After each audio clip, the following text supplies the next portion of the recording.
Hi everyone, and welcome to this week's turnaround tip, where I'd like to talk about what a turnaround expert actually does, because there's such a broad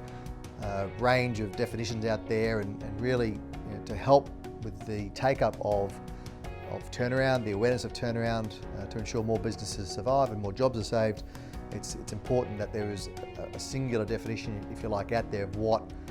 a turnaround advisor will actually do for your business. So first and foremost, their job is to stabilise the business. So they'll work with your board, your senior management team, to put together a 100-day plan to stabilise the cash flow, essentially, and make sure that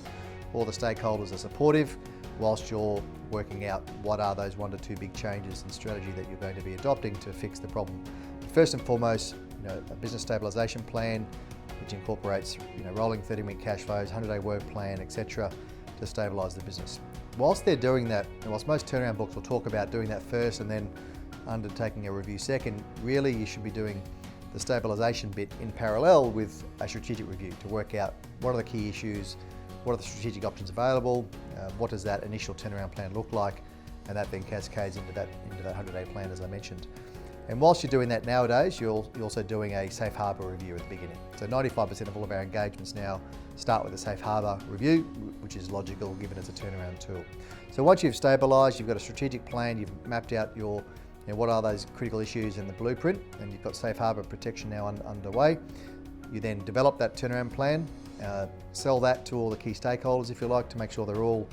buying into it and they're all comfortable. And then your job is to fix the balance sheet permanently, so restructure debt, raise debt, raise equity, whatever you need to do to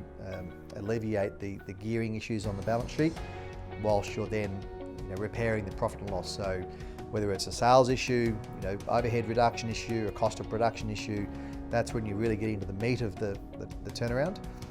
But it's critical, whilst you're doing the balance sheet and P&L fix, you're also looking at leadership and culture, because typically those areas have taken a hit along the way through. So your turnaround advisor really should be, and the one you're talking to, should be talking about how they're going to solve or help you solve the cultural issues in the business and staff morale.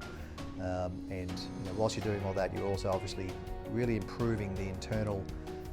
business intelligence environment, so you've got really good data, which increases the confidence of your stakeholders, which at the end of the day is what turnaround is all about, is